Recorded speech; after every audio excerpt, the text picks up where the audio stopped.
پھر جو بدکار صلیب پر لٹکائے گئے تھے ان میں سے ایک اسے یوں طعنہ دینے لگا کہ کیا تو مسیح نہیں؟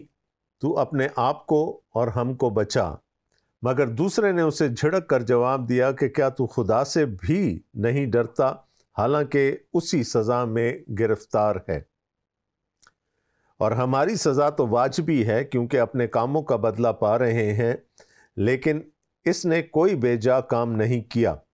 پھر اس نے کہا، اے یسوع، جب تو اپنی بادشاہی میں آئے تو مجھے یاد کرنا۔ اس نے اس سے کہا، میں تجھ سے سچ کہتا ہوں کہ آج ہی تو میرے ساتھ فردوس میں ہوگا۔ پھر دوپہر کے قریب سے تیسرے پہر تک تمام ملک میں اندھیرا چھایا رہا اور سورج کی روشنی جاتی رہی اور مقدس کا پردہ بیچ سے پھٹ گیا۔ یہ ہمارے خداوند یسوع مسیح کی انجیل ہے۔ اے مسیح تیری تمجید ہو، آمین۔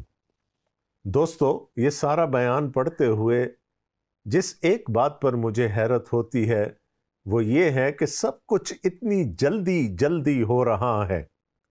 ہمیشہ ہم نے یہی سیکھا ہے کہ انصاف کے لیے ڈیو کورس ضروری ہوتا ہے، یعنی قانون کو ہر طرح کی شک و شبے سے بالا تر ہو کر فیصلہ سنانا پڑتا ہے۔ لیکن یہاں تو سب کچھ اتنی تیزی میں ہو رہا ہے کہ کسی کو اس بات کی فکر نہیں کہ کیا ساری باتیں، قانون کے سارے تقاضے پورے بھی ہوئے ہیں یا نہیں۔ دنیا کے کسی بھی قانون میں یہ نہیں لکھا کہ عدالتیں رات میں چلائی جا سکتی ہیں، اور اس وقت تو یقیناً نہیں۔ لیکن ہم نے دیکھا کہ خداوند یسوع مسیح کو رات کے اندھیرے میں گرفتار بھی کیا گیا اور ان پر مقدمات بھی رات کے اندھیرے میں چلے۔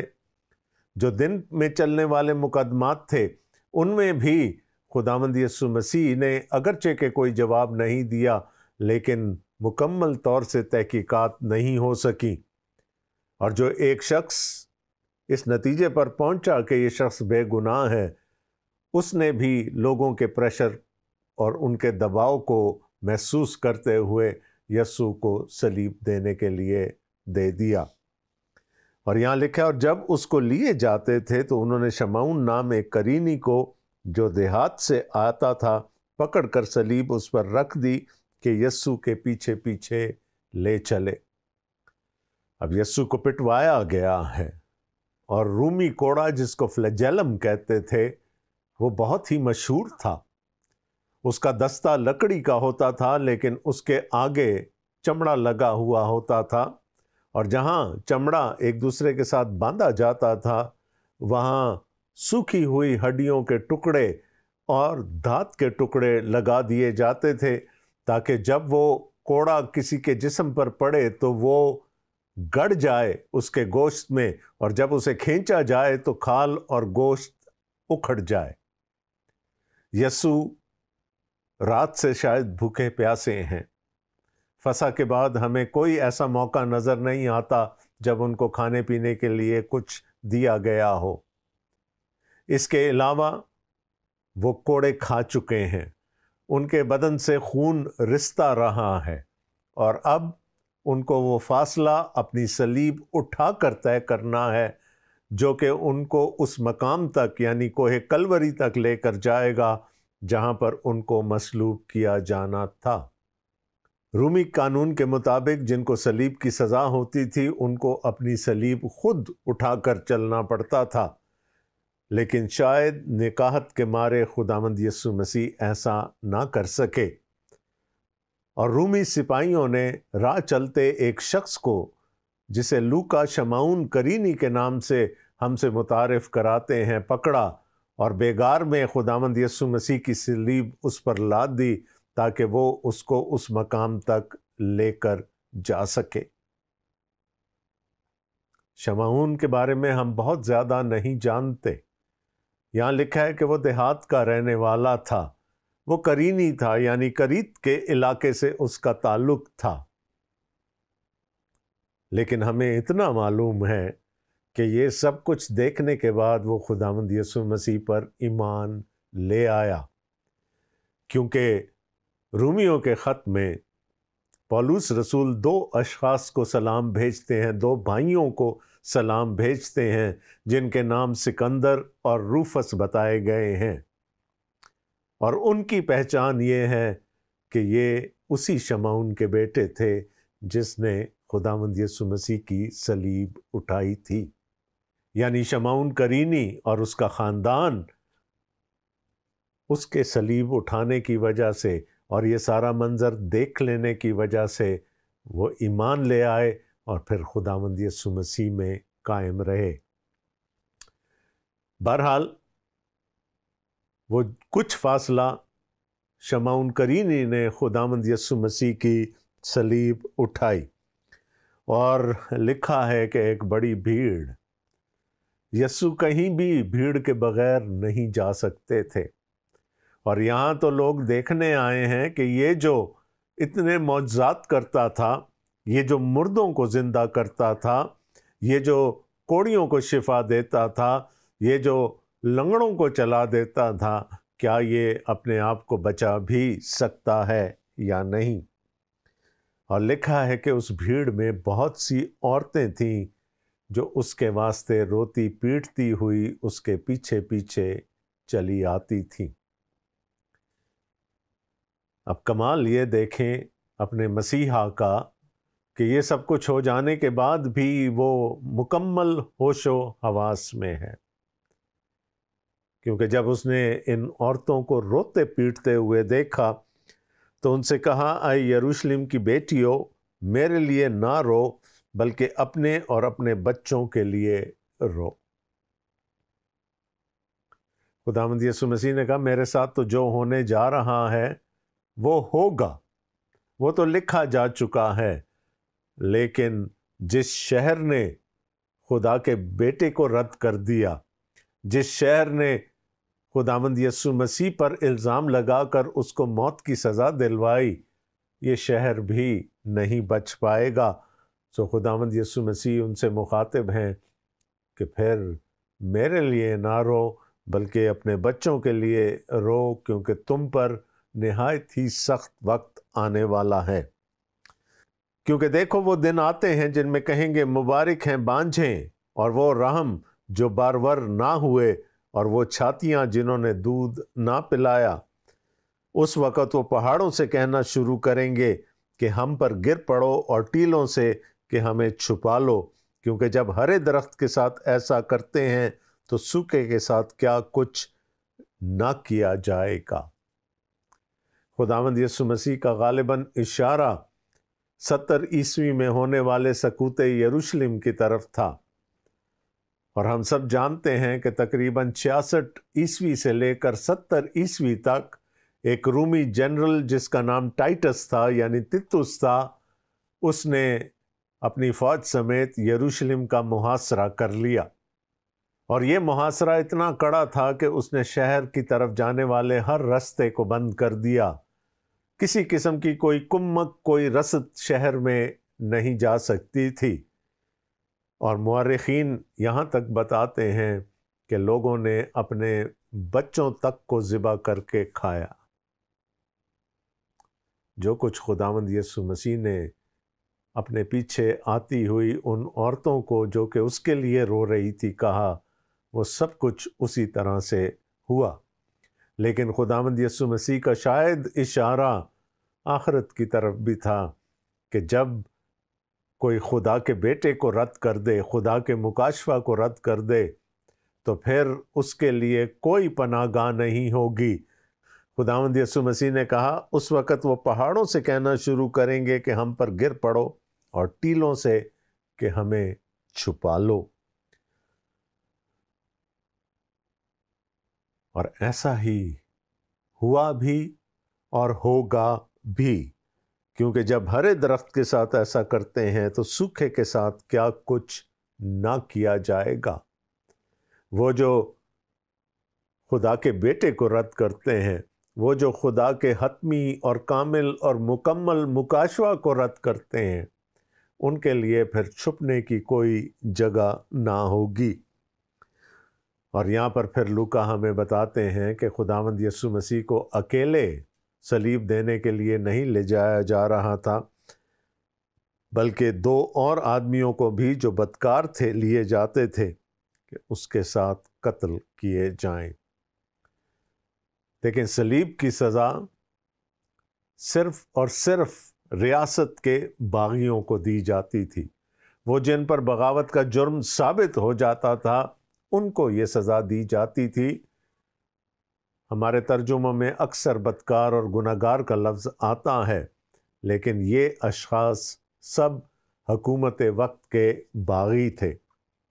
آپ کو معلوم ہے کہ اس وقت اس ملک پر، اس موعودہ ملک پر رومیوں کا قبضہ تھا، ان کا تسلط تھا، ان کی حکومت تھی، اور جگہ جگہ چھوٹی چھوٹی پاکٹس میں وہاں پر بغاوت ہوا کرتی تھی رومی حکومت کے خلاف، کیونکہ یہودی کبھی بھی کسی کو اپنے اوپر حکومت کرتا ہوا تسلیم نہیں کرتے تھے۔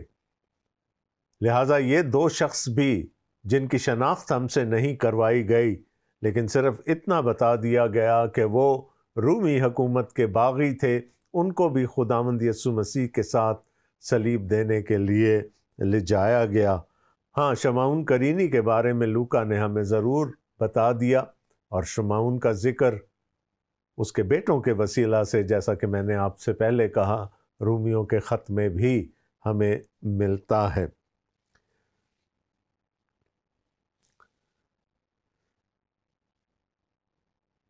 تینتیسویں آیت میں لکھا ہے، جب وہ اس جگہ پر پہنچے جسے کھوپڑی کہتے ہیں تو وہاں اسے مصلوب کیا۔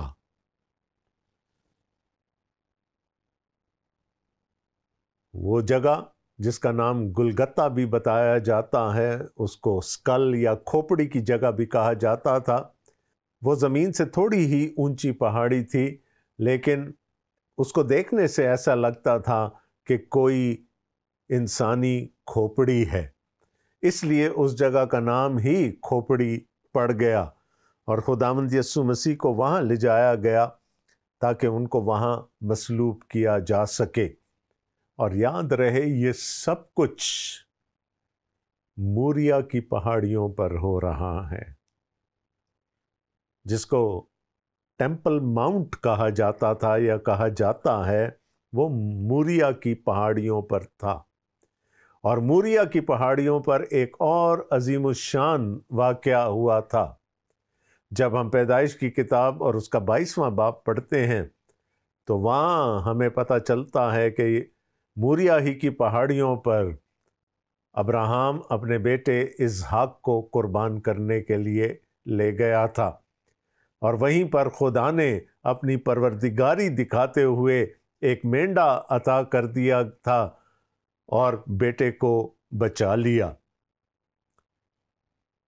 انہی موریا کی پہاڑیوں پر ہیکل تعمیر ہوئی، یروشلم کا شہر آباد ہوا، اور ہیکل وہ مقام تھا جہاں پر جانوروں کی قربانیاں چڑھائی جاتی تھیں تاکہ لوگوں کے گناہوں کی معافی ہو سکے۔ اور اسی موریا کی پہاڑی پر اب خدا کا بیٹا قربان ہونے جا رہا ہے۔ ابراہیم کا بیٹا تو چھوڑ دیا گیا، اس کے بدلے میں، اس کے عوض میں تو ایک مینڈھا قربان ہو گیا، لیکن اب خدا کا برہ، خدا کا بیٹا تمام بنی نوع انسان کو نجات دینے کے واسطے یہاں پر مرنے کے لیے جا رہا ہے۔ صلیب کی سزا نہایت ہی کڑی سزا تھی۔ یقیناً ہم سب صلیب کی شکل سے تو بہت اچھی طرح سے واقف ہیں۔ جن کو صلیب دیا جاتا تھا ان کی کلائیوں میں کیل ٹھونکے جاتے تھے، اور آپ کو معلوم ہے کہ ہمارے بازوؤں میں 2 ہڈیاں ہوتی ہیں، تو ان دونوں ہڈیوں کے درمیان ایسی جگہ پر کیل ٹھونکا جاتا تھا جہاں سے کہ ہاتھ کی طرف جانے والی نس گزرتی ہے، اور جب وہاں کیل ٹھونکا جاتا تھا تو شل ہو جاتا تھا بازو۔ اسی طرح دونوں پاؤں کو ملا کر ان میں کیل ٹھونک دیا جاتا تھا، اور جس کو مصلوب کیا جاتا تھا اس کو لٹکنے کے لیے چھوڑ دیا جاتا تھا۔ اب وہ صرف اپنے ہاتھوں کے سہارے، جن میں میخیں ٹھکی ہوئی ہوتی تھیں، وہاں پر لٹکا ہوا ہے، اور جیسے جیسے وہ نیچے سرکتا تھا اس کے لیے سانس لینا مشکل ہو جاتا تھا۔ جب تک بدن میں تھوڑی سی طاقت ہوتی تھی وہ اپنے آپ کو کھینچ کر دوبارہ اوپر لاتے تھے تاکہ سانس لے سکیں، لیکن جیسے جیسے بازوؤں میں طاقت ختم ہوتی چلی جاتی تھی وہ دم گھٹنے سے مر جایا کرتے تھے۔ خداوند یسوع مسیح کو بھی اسی طور سے قربان کیا گیا۔ اب میرا آپ سے ایک سوال ہے، خدا نے اپنے بیٹے کے لیے صلیب ہی کی سزا یا صلیبی موت ہی کیوں چنی؟ مار ڈالنے کے تو اور بھی بہت سارے طریقے ہو سکتے تھے، پھانسی بھی دی جاتی ہوگی، آج کے دور میں اگر ہم دیکھیں تو زہر کے انجیکشن لگائے جاتے ہیں، اور بہت سارے ایسے طریقے ہیں جن سے کہ موت دی جا سکتی ہے، شریعت کے مطابق سنسار کیا جا سکتا تھا، لیکن کیوں باپ نے اپنے بیٹے کے لیے صرف اور صرف صلیب کی موت چنی؟ کوئی جواب آیا آپ کے ذہن میں؟ شاید میں پہلے بھی کبھی اس کا ذکر کر چکا ہوں۔ خداوند یسوع مسیح کو اپنی موت میں انسان کے مشابہ ہونا تھا، اور کون سے انسان کے مشابہ ہونا تھا؟ اس آدم کے جس نے باغ عدن میں وہ اولین گناہ کیا تھا، خدا کی نافرمانی کی تھی اور خدا جیسا بننے کی کوشش کی تھی۔ اور اگر آپ پیدائش کی کتاب میں اس واقعہ کو پڑھیں تو لکھا ہے کہ اس کے بعد ان کو احساس ہوا کہ وہ ننگے ہیں، وہ برہنہ ہیں، خدا کی نظر میں وہ برہنہ ہو گئے۔ خداوند یسوع مسیح کو کوئی اور بھی سزا دی جا سکتی تھی، ان کو پھانسی دی جا سکتی تھی، ان کو سنسار کیا جا سکتا تھا، لیکن کسی اور صورت میں ان کے بدن سے کپڑے نہ اتارے جاتے، اور اگر کپڑے نہ اتارے جاتے تو وہ یقیناً اس آدم کے مشابہ نہیں ہو سکتے تھے جو گناہ کرنے کی وجہ سے خدا کی نظر میں برہنہ ہو گیا تھا۔ خداوند یسوع مسیح کو اس آدم کی مشابہت اختیار کرنی تھی، اس لیے خدا نے اپنے بیٹے کے لیے صلیب کی سزا چنی، کیونکہ جن کو صلیب پر لٹکایا جاتا تھا ان کے بدن کا ہر ایک کپڑا اتار لیا جاتا تھا۔ یہاں لکھا ہے جب وہ اس جگہ پر پہنچے جسے کھوپڑی کہتے ہیں تو وہاں اسے مصلوب کیا، اور بدکاروں کو بھی، ایک کو دہنی اور دوسرے کو بائیں طرف۔ یسوع نے کہا، اے باپ ان کو معاف کر کیونکہ یہ جانتے نہیں کہ کیا کرتے ہیں، اور انہوں نے اس کے کپڑوں کے حصے کیے اور ان پر کرا ڈالا۔ خداوند یسوع مسیح کے لب مبارک سے نکلنے والا یہ کلمہ ہم تھوڑی دیر کے بعد دیکھیں گے، لیکن اس کے بعد جو لکھا ہے اس پر پہلے غور کر لیں۔ اور انہوں نے اس کے کپڑوں کے حصے کیے اور ان پر کرا ڈالا۔ جو بات میں آپ سے کر رہا تھا وہ کوئی افسانوی نہیں ہے، وہ غلط نہیں ہے۔ جن کو صلیب دیا جاتا تھا ان کے تن سے ایک ایک کپڑا اتار لیا جاتا تھا، اور ایسے میں میرا اور آپ کا مسیح صلیب سے اس برہنگی کی حالت میں لٹکا ہوا مسیح ایک اعلان کرتا ہے۔ جن کو صلیب دی جاتی تھی، میں نے آپ سے پہلے کہا کہ جب وہ نیچے سرکنا شروع کرتے تھے تو ان کی سانس گھٹنے لگتی تھی، آواز نکلتی نہیں تھی، لیکن اس شخص کی طاقت کو اور اس شخص کی قدرت کو دیکھیں کہ یہ وہاں سے معافی کا اعلان کر رہا ہے، اور اتنی آواز سے کر رہا ہے تاکہ ارد گرد کھڑے ہوئے لوگ سن لیں۔ آتے جاتے لوگ اس کو ٹھٹھوں میں اڑا رہے ہیں۔ سپاہیوں نے جو کرنا تھا وہ کر لیا، اس کو صلیب دے دی، حتیٰ کہ اس کے کپڑوں پر کرہ بھی ڈال لیا۔ لیکن وہ کیا کہہ رہا ہے؟ اے باپ، ان کو معاف کر، کیونکہ یہ جانتے نہیں کہ کیا کرتے ہیں۔